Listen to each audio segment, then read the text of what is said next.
deck in bloom. I'd like to thank our sponsors, Century Furniture, Accent Decor, Mayesh Cut Flower. Today we have 3 speakers, one at 10 coming up and 1 o'clock and 3 o'clock Eastern Standard Time. So if you haven't registered for the other talks, it's not too late. Also, to do that, you need to go to adacatlanta.com. I would like to welcome our first speaker, Charlotte Moss. She's one of the most recognized names in the design world.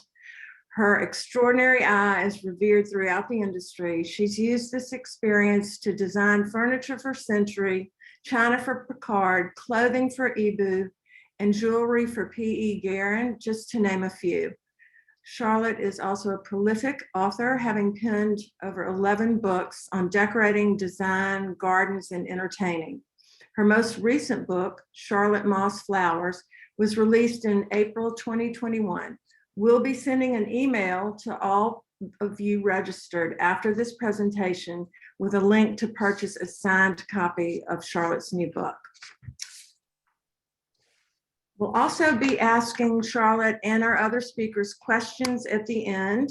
So feel free to submit your questions throughout the presentation, either through Q&A feature or chat, and I will ask them to Charlotte at the end of our conversation. So, Charlotte, are you there? I'm here, dear. Yay! Okay. Well, can you see me? Can you see me? Can you hear me? I can see you, Tommy. I can hear you. Our young audience will not get that Who reference, but anyway. Okay. So I'm going to just launch in to Charlotte's PowerPoint that is absolutely gorgeous. Y'all are so blessed and lucky to be able to see this today. This obviously is what on the front, Charlotte? This opener. That is the cover of the book. How about that? Yeah. We love it. Shot with gardens, roses from my garden. Yeah.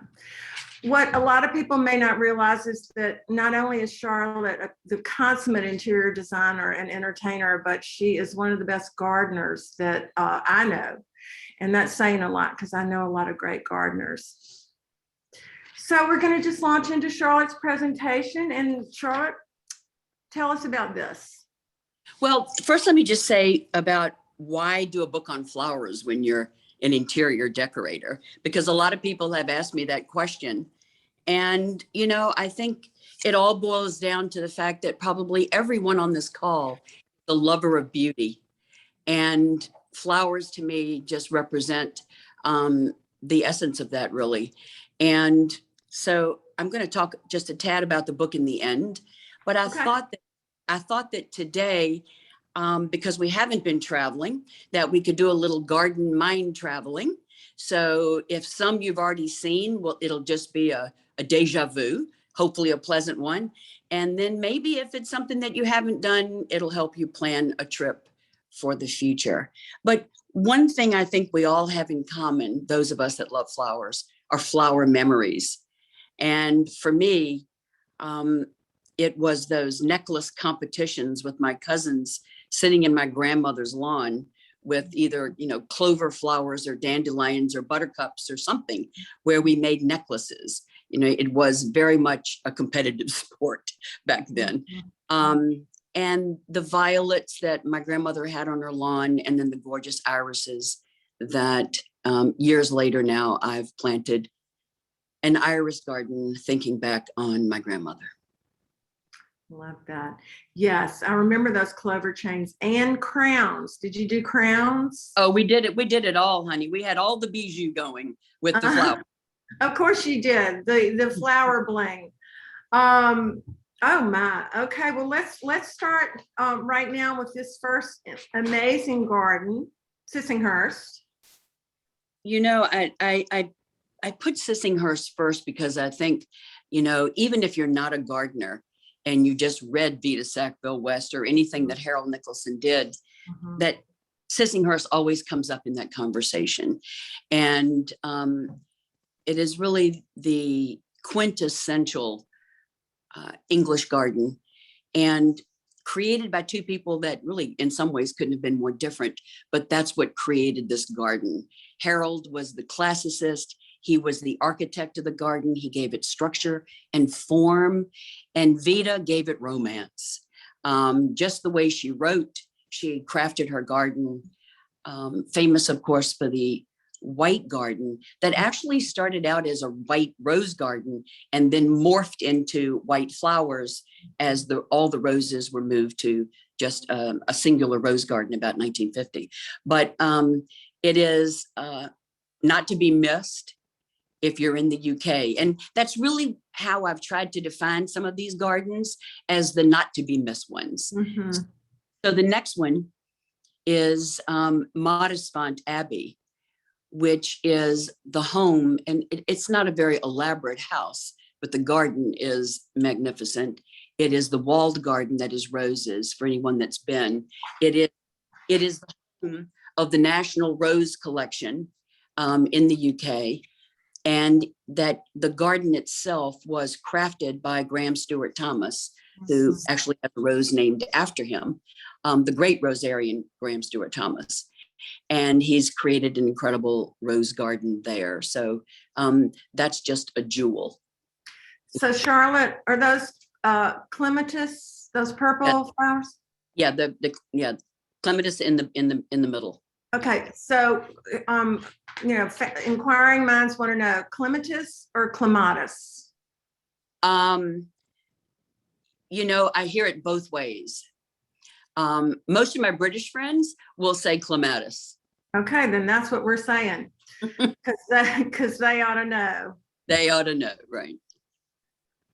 Oh my, head cut. Is it head cut or head coat? Head cut. Head cut.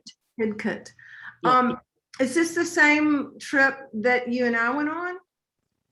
Yes, that was, and I wish I could include that entire trip, but maybe that's another talk sometime. But years, Margot and I put together a group of, I guess, all gardening aficionados to go to England to start at the Chelsea Flower Show.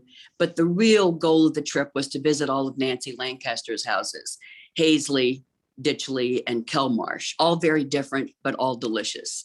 And Margot and I scooted away one day when everyone was doing something else at Dalesford, and we just wanted to go back to Hidcote. So we went and scoured around, and there weren't that many people there that day, which is always really special, because then you get to take pictures without people in them, which is lovely.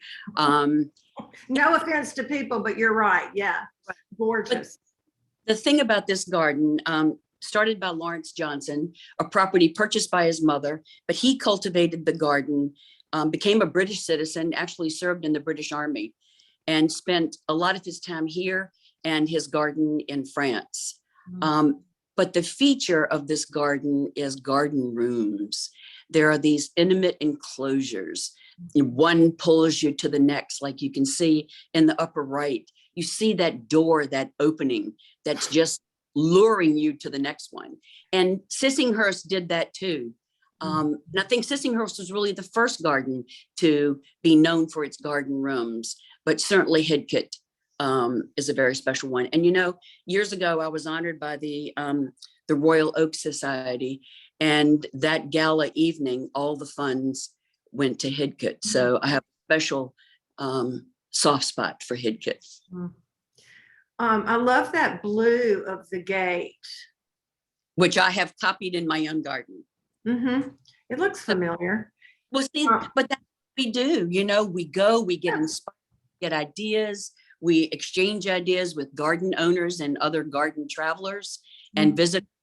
And there's always things that we can bring back and adapt. So I think one of the things that I always try to drive home when I'm with a group or something is that don't ever let a grand and big, large garden put you off with respect to ideas, because there's always some morsel of something. There's always something that can be brought home, adapted for your own garden.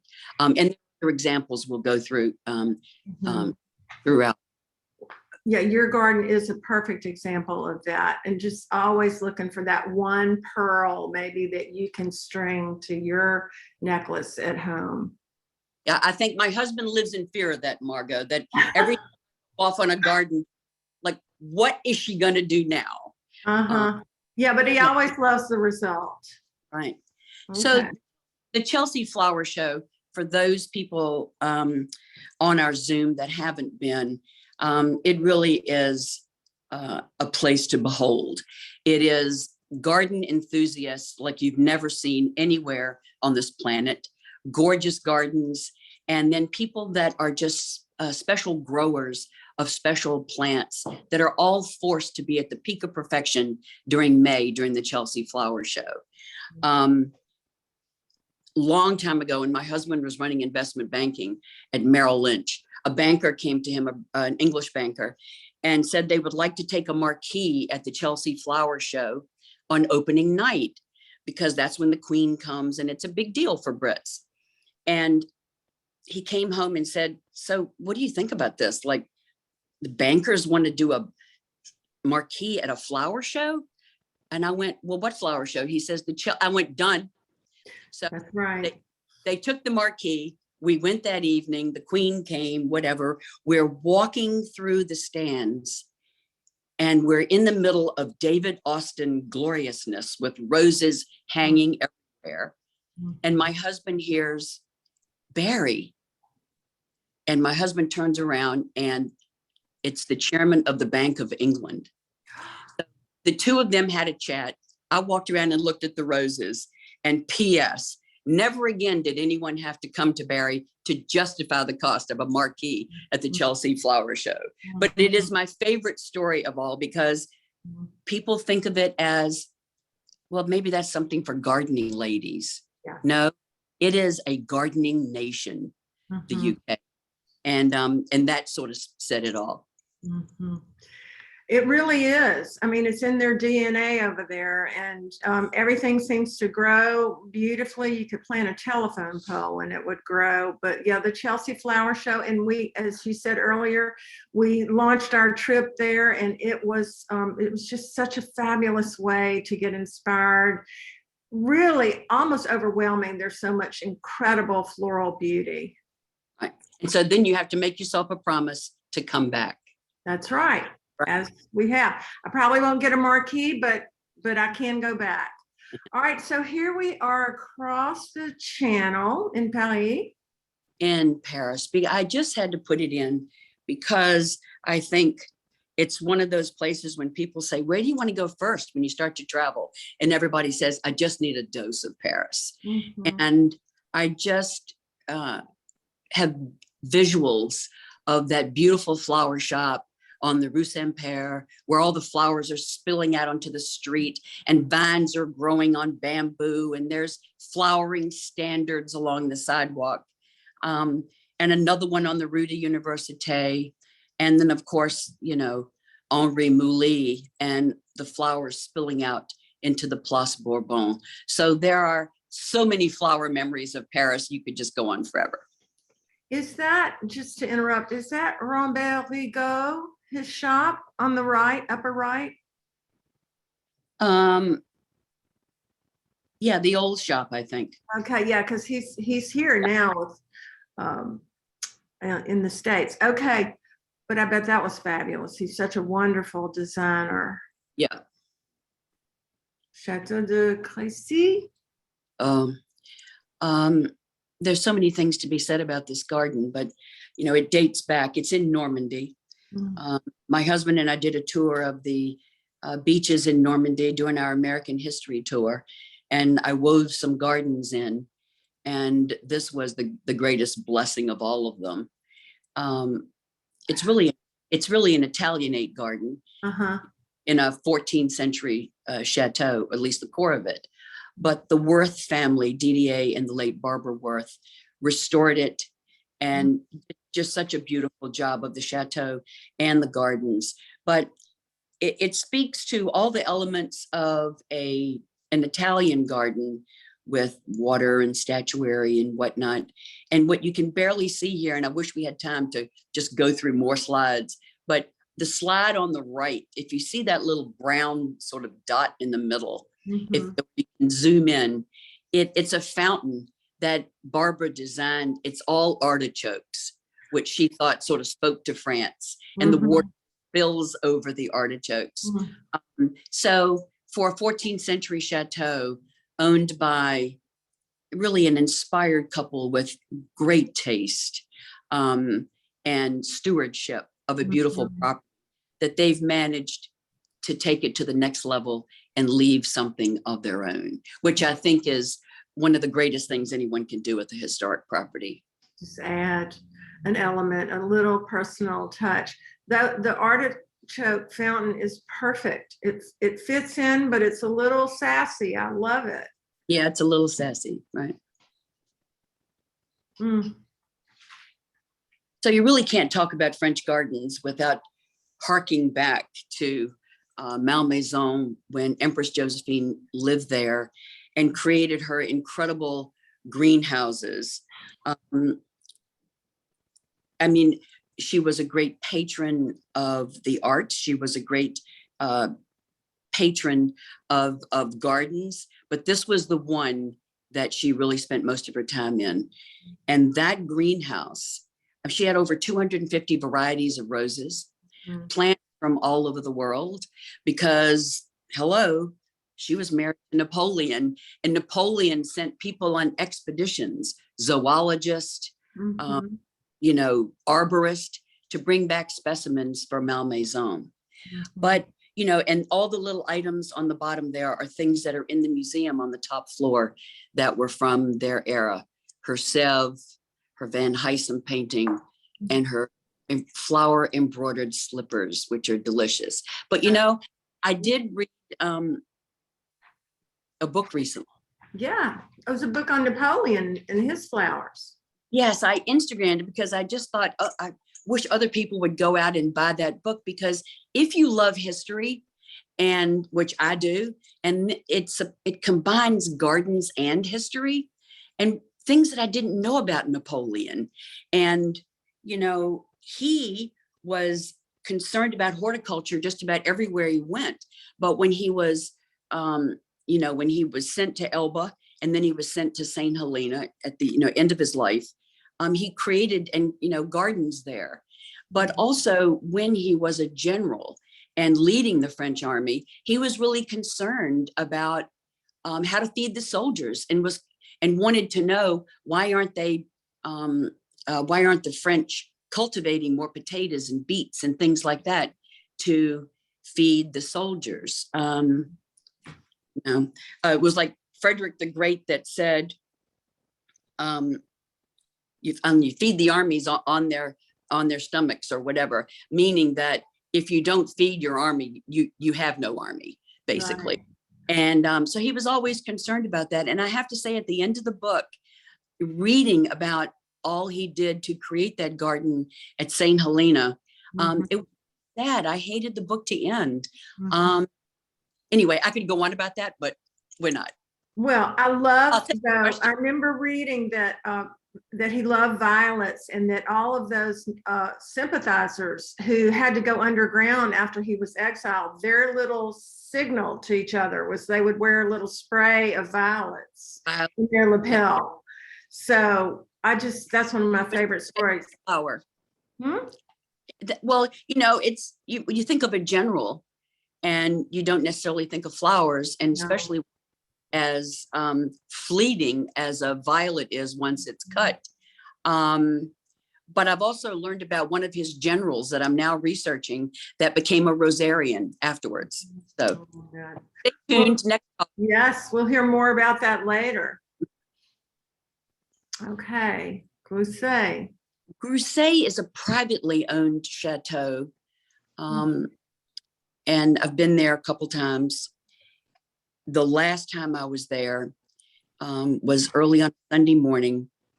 I wanted to go and just have time in all of those follies by myself, and to see the garden. So you go early before everybody else is out there. But there were a few other architects. Carlos de Bestegui was the one that bought the house early 20th century, hired Emilio Terry to help him restore it and build all of these follies. So what I love about Grousset is it's a beautiful chateau and intimate. It's big, but it's not grand, if you know what I mean. The rooms are, even though they're big, you know, that's a delicate balance in decorating. One we all aspire to, really, keeping that intimacy. But it's the landscape with the pyramid and the Palladian bridge and, you know, the Tartar tent, which on the inside, I walked in by myself and I wanted to faint. Ceiling to floor hand-painted tiles. I mean, just heaven. Wait, this is the interior of the tent to the left? The tent on the left is metal. Okay. And the side is tiled. Yeah, that's pretty extraordinary. Yeah, it's pretty extraordinary. And what's that chandelier made of, Charlotte? It's metal.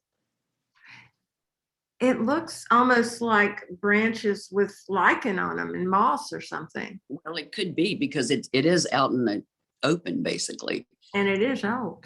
Well, this is something I'm sure that you like to return to, and probably again in the future. These are so inspiring, all these different forms and the whimsy, just, you know, because none of them, you know, they're great. Whimsy of it. I think it is the whimsy of it because, you know, you follies are common in Europe in gardens. And, you know, they date way back. However, it's very unusual to find a number of different follies, especially ones that are so architecturally distinctive. But it's really special. And it's about an hour from Paris. So you gotta go. You gotta go. Okay. Parc de Saint-Cloud. So this garden and two following, for me, were seminal moments in my gardening life and my enthusiasm for gardening. And I think, you know, anyone that travels and looks at gardens, you know, you have those sort of like, oh, those moments. Well, this was my first moment when I went to a garden. This was a flower and garden festival in the Parc de Saint-Cloud.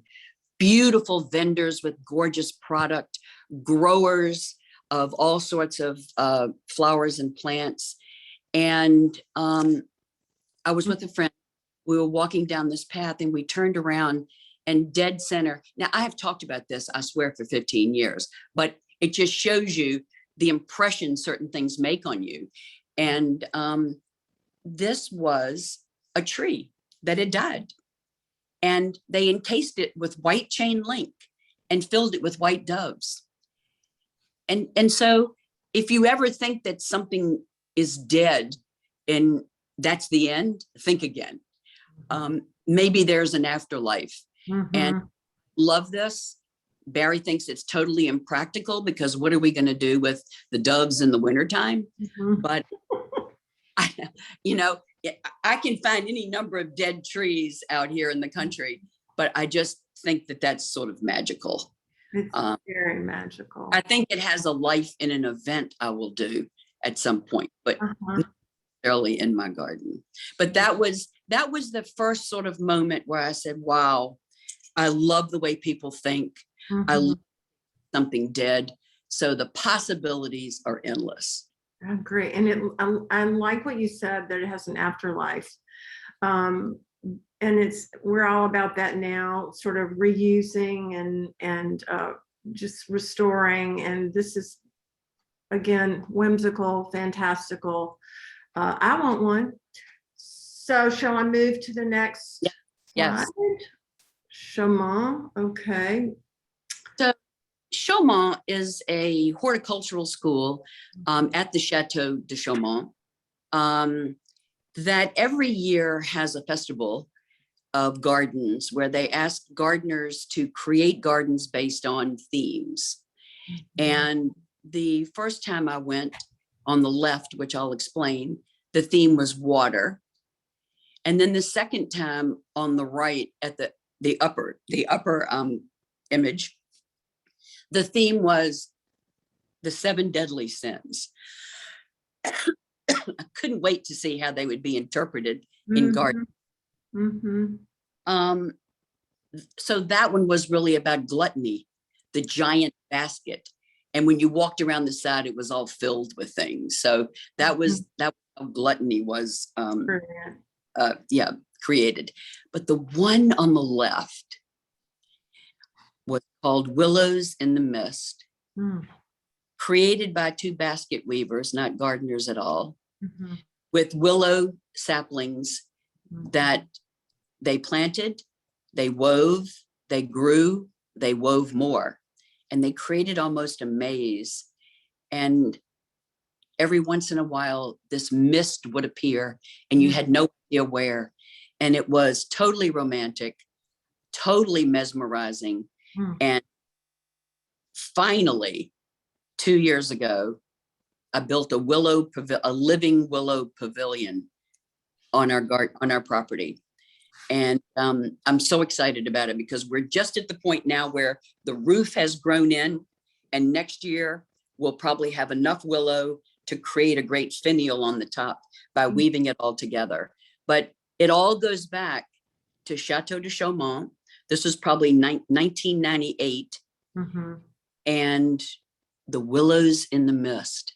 Just even just the title is dreamy and romantic. Talk about those. Are those like overscale pine cones in the bottom? Yeah. Well, what you can't see are those enormous cedar trees. This was in the park at Chaumont, unrelated to any of the created gardens by gardeners. But underneath these enormous cedar trees, oh God, the name of the wood sculptor now escapes me and I'm embarrassed, but he took trees and carved giant pine cones and just dropped them in this little area where these enormous cedar trees were. And again, that was magical because you walked by and you had to take a double take. Whoa, that's a pine. And then of course there were cedar trees, but you knew they didn't fall. But it was sort of fairy tale-ish. It was great. Yeah, where'd those come from? Now, wouldn't you like to have one of those in your garden, Charlotte? A giant pine cone? Yeah, you can text Barry that this afternoon. Okay, we'll have a conversation. You go back and back to Ulsan, don't you? I go back and back and back and back because it is probably the last of the three, the one that made the greatest impression. I'd always wanted to go. And the great story here is it was created by Patrice Taravella and his then partner, Patrice was an architect in Paris, didn't want to wait his whole life waiting for the perfect client. So went out looking for a property that he could craft from his own imagination, and found a 12th century priory that was totally derelict. And after years of going back and forth with the French government, got permission and crafted this beauty. I can't even describe it on this property. It is magnificent, 20 years on. It's been published in a couple books, Vogue's book of Houses, Gardens, People, the latest issue that Hamish did. And what I learned here was about the imagination, just like that white tree. The image on the right, just you have that. Yes, I did, but it's gone because they have a shorter life when we have snow. Okay. But they lasted about 5 years. Okay. But they created these seats. They wove them like a basket around a tree out of chestnut, and then made wattle to create raised beds. But the thing that really got me were the windows in the hedges and the giant baskets made out of this wattle that was chestnut, that were full of pumpkin, or they were full of melons. In one area, they were squash. Then there was woven structures for gooseberries and currants and herbs. I mean, I never went to my room there. I walked around and photographed for hours before I ever settled down and unpacked a bag. It was a great moment. It's in Maisonneuve, which is about an hour southeast of Villandry. So if you're in that hood, one more hour, you will be glad you did. It's kind of like what you do and how you live at home, isn't it? You get out to your house in the country, and before you do anything, from what I remember, you grab those lopas or those snippers and your gardening clogs and get out in the garden, right? I've done a lot of that in the last year, I bet. but before that, yeah, it was really, I needed to connect after a week in the city. I needed to connect to green and flowers and nobody talking to me, to be in that garden. Mhm. There's not an urgency about it, but it's a self-imposed urgency. Let's put it that The opposite of urgency. It's quiet and Yes. slow and relaxed. Tell us about Nympha. I've seen this, but I've never been there. Oh, Margot, you must do it. Not Uh-huh. far from Rome. It is about 200 acres, 250 acres. That was a town that was destroyed at the direction of Pope Clement VII during a religious dispute. He had entire, nice Pope, huh? He had entire destroyed. Mhm.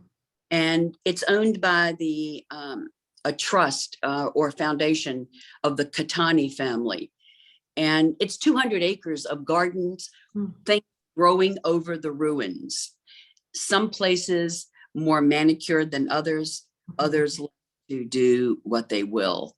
And this was like one of the entries where we walked between these cypress trees and the Santolina, and then back to another garden that was more tropical with palm trees and just different landscapes, and almost like different climate zones in different parts of it. But I always loved this image of the water flowing out from under the ground into the lake. Yeah. It's pretty romantic. I mean, it's the most romantic ruin I think I've ever seen. And pretty inspired to think about keeping a garden growing just over the ruins. Europeans are much more sensitized to holding on to ruins. We don't think that way because we're not really that old as a country. Yeah. But in Europe, they're everywhere. But this one is really special. I've seen pictures of that water feature forever, and it is. Oh. It's so romantic, and so it's a surprise. It's just a surprise. Who would have ever imagined that? I know. Okay, here we go. Oh gosh. Balbianello, I don't know. I've been there about 4 or 5 times. Every time I go to Como, I go back to visit. One, it's a delicious house that was owned by Guido Manzoni, who was a wealthy Italian entrepreneur, collector, and explorer. The whole top floor is a museum dedicated to explorations. You know, his dog sled, his parkas, everything. He was really a something, and the house is beautifully appointed with his collections. And it sits out on this point out into Lake Como. And so it's not really about flowers here. Yeah. What intrigues you so much? The structure. Yeah. The trees, the way they're sculpted, the fact that it just sort of sits out on a point, and, you know, it's like a siren in the water. You know, if you're going by on a boat and you haven't been there, you want to go there. And if you can see it, in the upper right of the top slide, you see all those cypress going up, but then there's that domed tree. I actually forget which species it is, but it's the tree that is outside of his bedroom window that they trimmed once a year by hand. It took several weeks, all trimmed by hand. And he had it trimmed so that he could see the view because it blocked his view. And so every year they took it back so that his view of Lake Como would not be inhibited by that tree. And then that lower right slide is creeping fig growing all over the walls of the villa. That is wild and chaotic and yet ordered and beautiful. And I can see why you're drawn to this, even though it's not super floral. It is, well, I want to go there. Maybe I will someday. Mount Stewart. I like the house. I like the stone garden side. That stone is really perfect. Tell us about Mount Stewart, Charlotte. I've only been there once. I went with Stan, who you know, architect in Atlanta, and Suzanne Tucker, mine designer in San Francisco. And we did a tour of Northern Ireland houses and gardens. And we had great access to some spectacular private properties. And we were invited to Mount Stewart to see the house and to tour the garden with the family. And it really blew my mind, I think. I wasn't prepared, although I'd heard it's one of the most gorgeous gardens in Europe, which it is. Really one of the most spectacular the most spectacular in that country. But the thing that I just didn't think about at all is that it's only 5 miles from the coastline, and the coastline gets the Gulf Stream, tropicals. So here you are in Northern Ireland, and got palm trees. So unlikely and unexpected, and all the more wonderful. All the more wonderful, and an incredible fernery. I mean, the list goes on to the number of gardens here. And the house really is spectacular on the inside with the family's collections. But the garden is absolutely not to be missed when you're in Northern Ireland. You love Ireland. I do. I love the people. And so here, you know, there's the Shamrock Garden. The rhododendrons are spectacular. The second largest rhododendron in the world is in Northern Ireland. And then wonderful Crown Imperialis, I think that Fritillary, just growing, you know, I mean, we just out we there try to grow something like that in a pot and make it perfect, but this is it's just growing. So it is really spectacular, the house, and there's a folly on the property that's wonderful. The old stables, a must do. So this is another spot you return to, right? It beckons, Margot. It beckons. You know, See why? I've been to Ballyfin 5 times. I'm going again, hopefully at the end of this year. Ballyfin was a private residence, became sort of, and then it became a school, a boys' school. And then it just sort of fell into disrepair. And a family from Chicago bought it, turned it into the most spectacular country house hotel with only like 24 rooms. You really feel like you're in someone's private home. It is absolute. Colin Orchard decorated it. I mean, it is divine. And so is everyone there that works there. But what I love about it is, as a hotel, you don't really think about it as a hotel. You think that you're in someone's home and you're invited to explore all of their gardens behind the fruit trees, the potager, and then all the flower gardens. And this incredibly interesting water feature here. Oh, yes. Another one of those things that every time we ride by on our cart, Barry goes, I don't know where it's going to go, you know, kind of thing. So that, believe it or not, that building in the background was a chicken house. And that swanky chicken house. I know, pretty swanky, huh? Yeah. And that pineapple fountain was right in front of the chicken house. I really fabulous. It is, and I love that because you see all the classical designs of pineapples in finials and artwork and sculptures, and this is such a wonky, sort of irreverent pineapple, and that symbol of hospitality. Sorry? Yeah, the scale is all off. It's a little rustic, but maybe it's that Irish version of hospitality. A symbol of hospitality, but it is truly a great place. Do not go there thinking that you're going to play golf or tennis or whatever. You go there, you walk, you canoe, you read, you have a beautiful dinner, and you get a great night of sleep. Sign me up. Yeah. Kuskovo. I'm guessing that's in Russia somewhere. It is outside of Moscow. Okay. And, I included this because it really shocked me. I was taken, first of all, I went on tour in Russia to lecture, and ended up, the last stop was Moscow. And the company that brought me to Russia said they had to take me someplace special on the end of my trip. They could not have picked a more spectacular, jaw-dropping thing for me to see before I got on a plane. And it's like a pink frame palace in the countryside.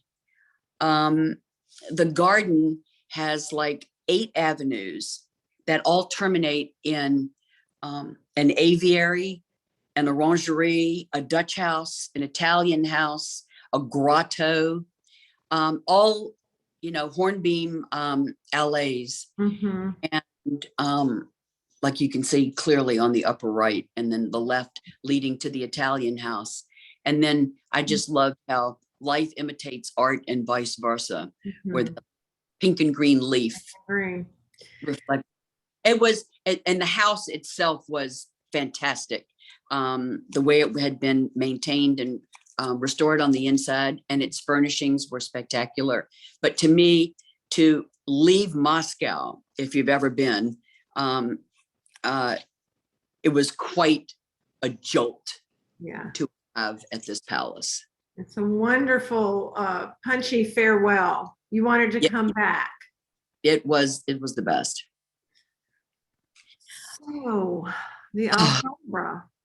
The Alhambra and the Generalife Gardens in Spain had eluded me on 2 trips.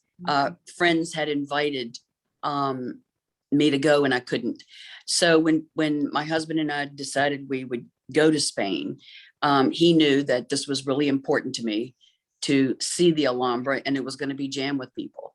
So he arranged for us to have a private tour of the palace at night with a curator, which was great because, again, I could take pictures with no tourist, but also to see the famous water features in the Generalife. And the picture on the left is just one of those life lessons you learn about gardens, that it doesn't have to be about abundance. It doesn't have to be about vastness. It doesn't have to be about great sums of money. This is the Court of the Lions, and in the very center is a fountain surrounded by stone lions. But in every corner, there's one of these little trees sculpted like lollipops that just punctuate the space and bring green into this cool courtyard. But it really said to me, that was the lesson. Just one can do the trick.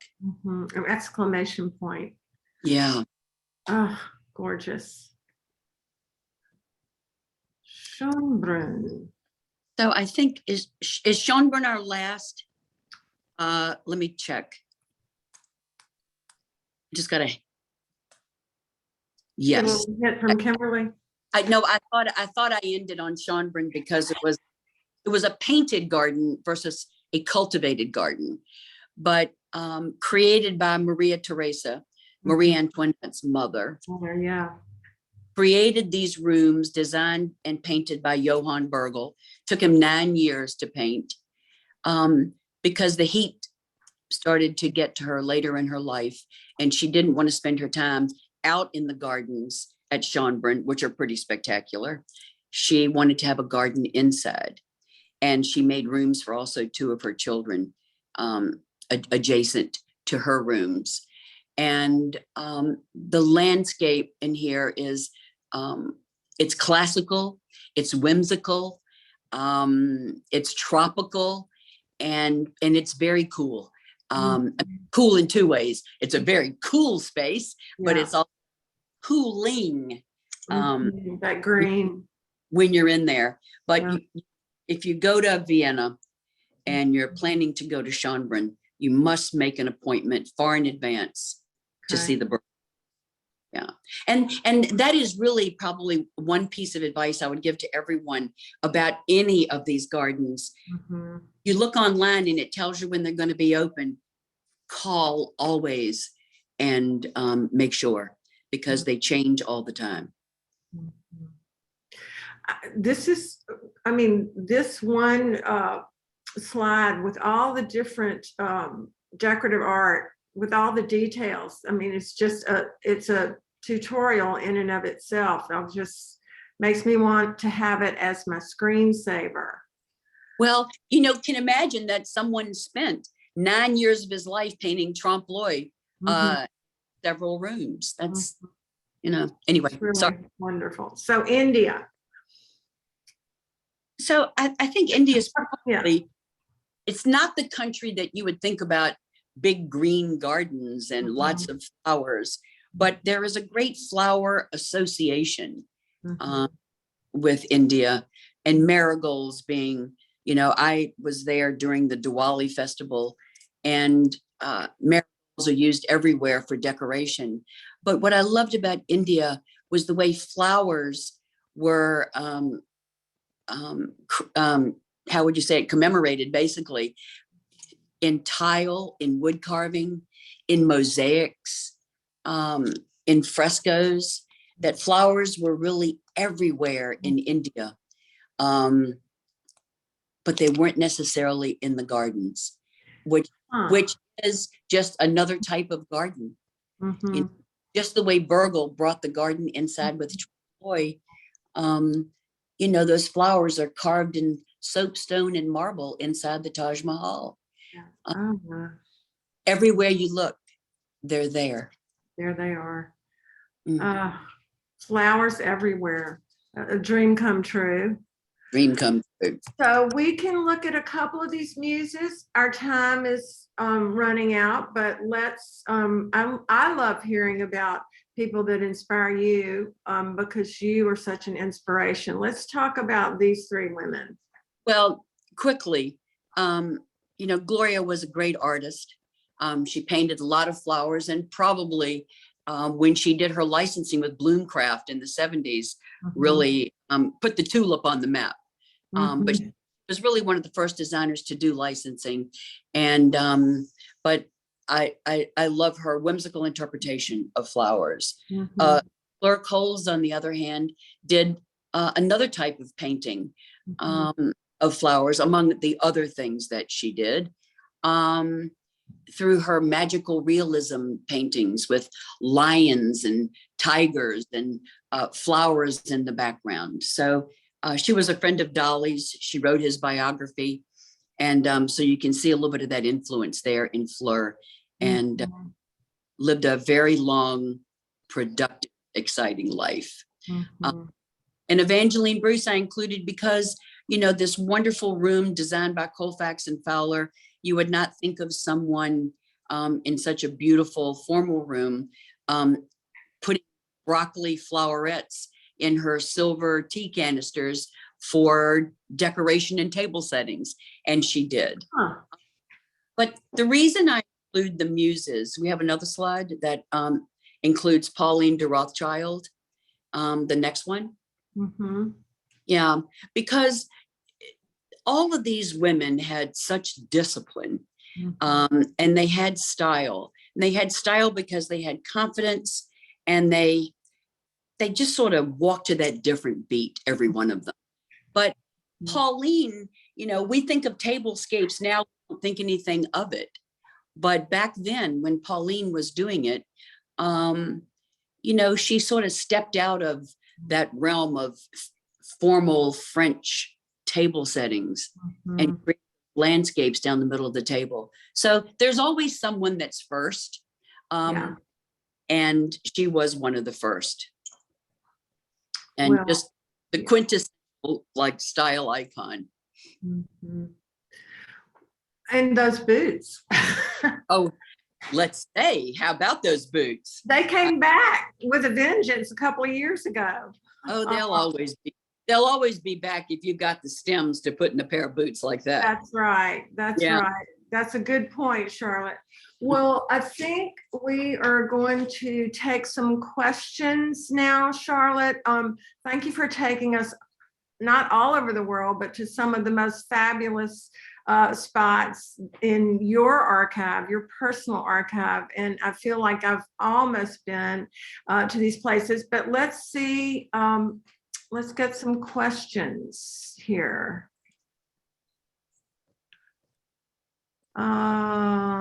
Okay, let's see. Charlotte, what would be your favorite focal point idea from your travels to translate to a narrow shade garden in town? Depends on how narrow. You know, I mean, first of all, I'm not a professional gardener, so I can only like wing it here. If it's narrow and it's shady, you're almost going to be limited to what can climb on walls. And then really robust borders on either side.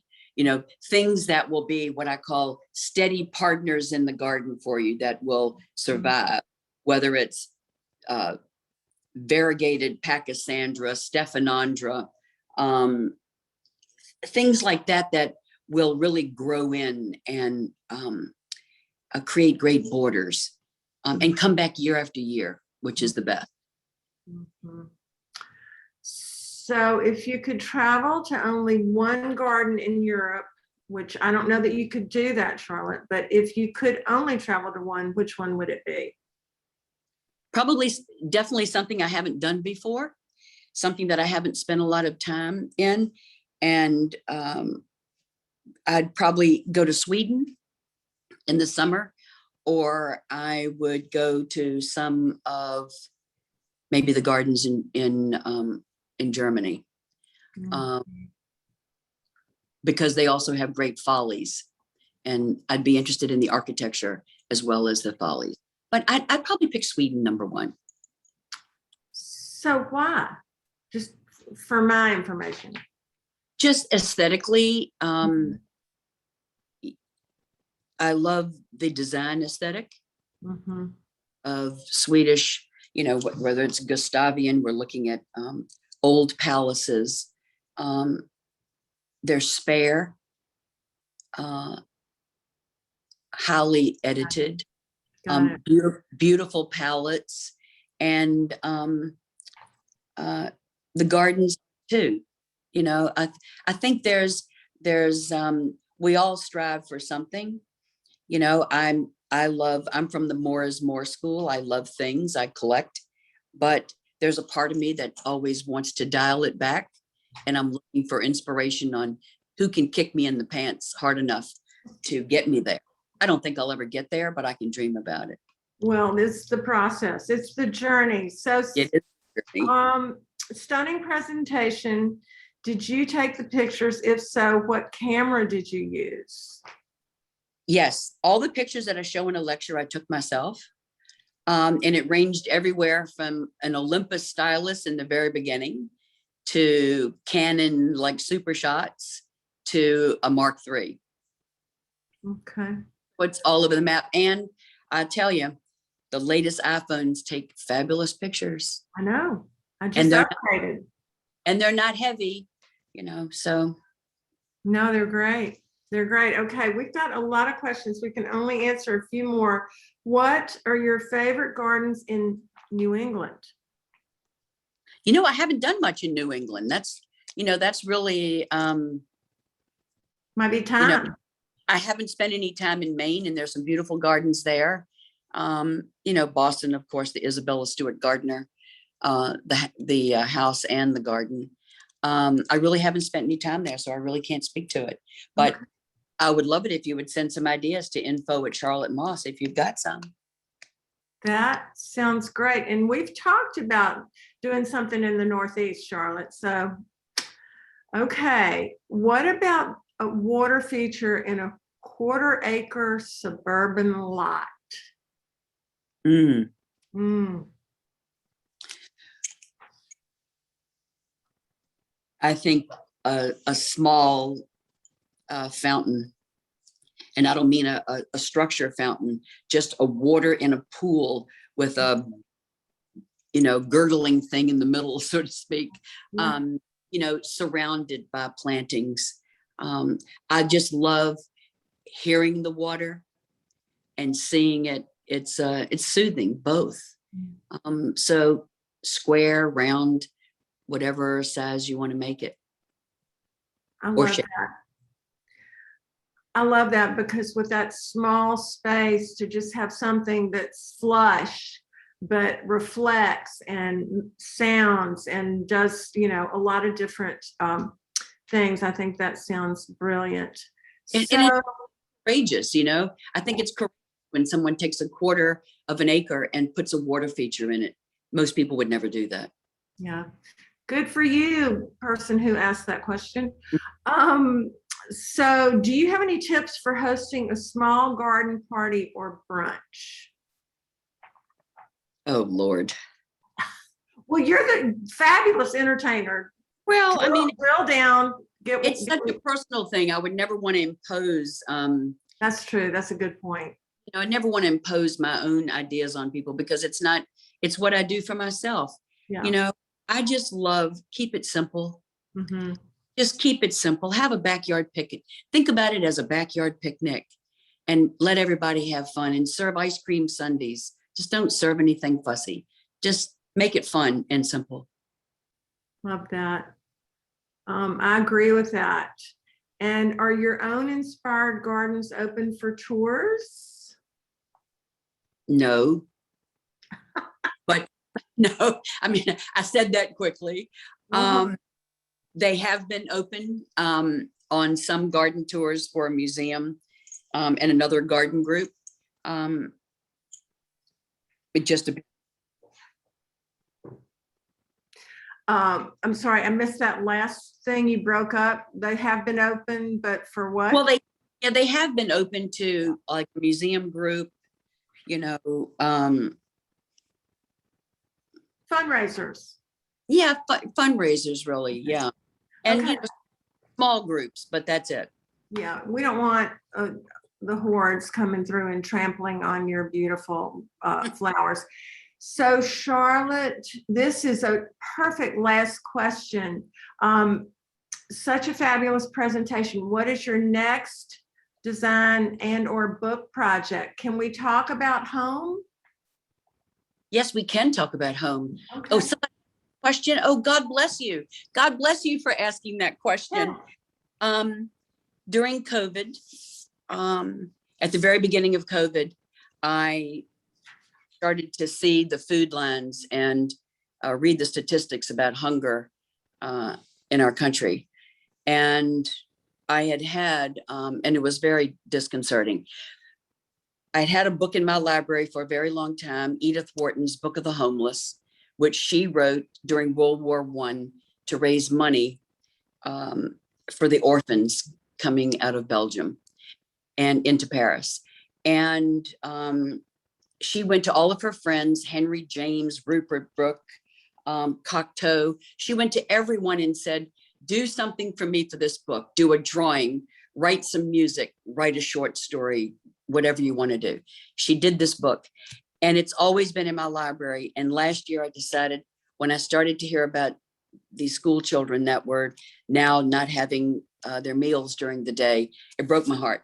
So I called 5 friends. We created a committee.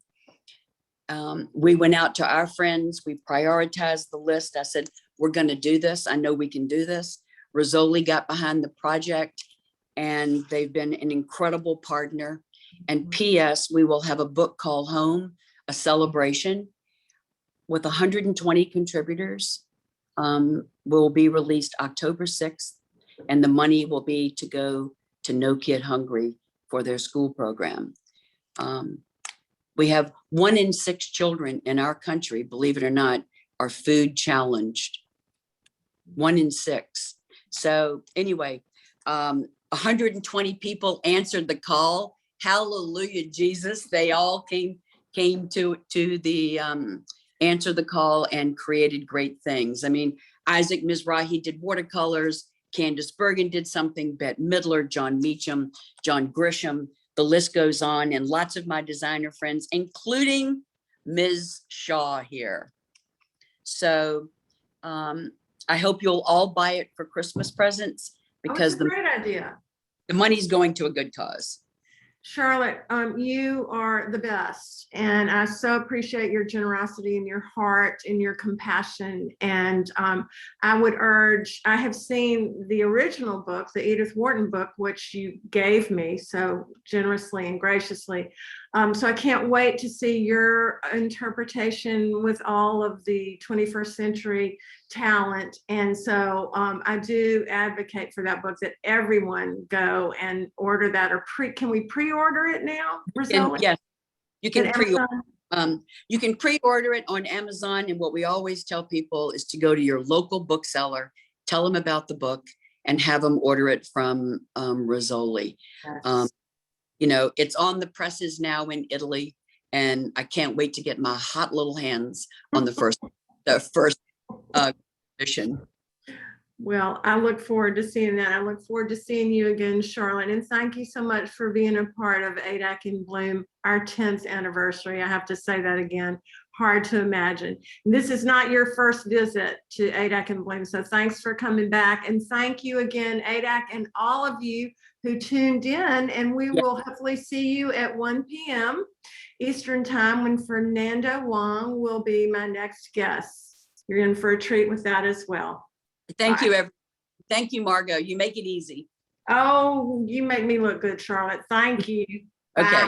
Bye.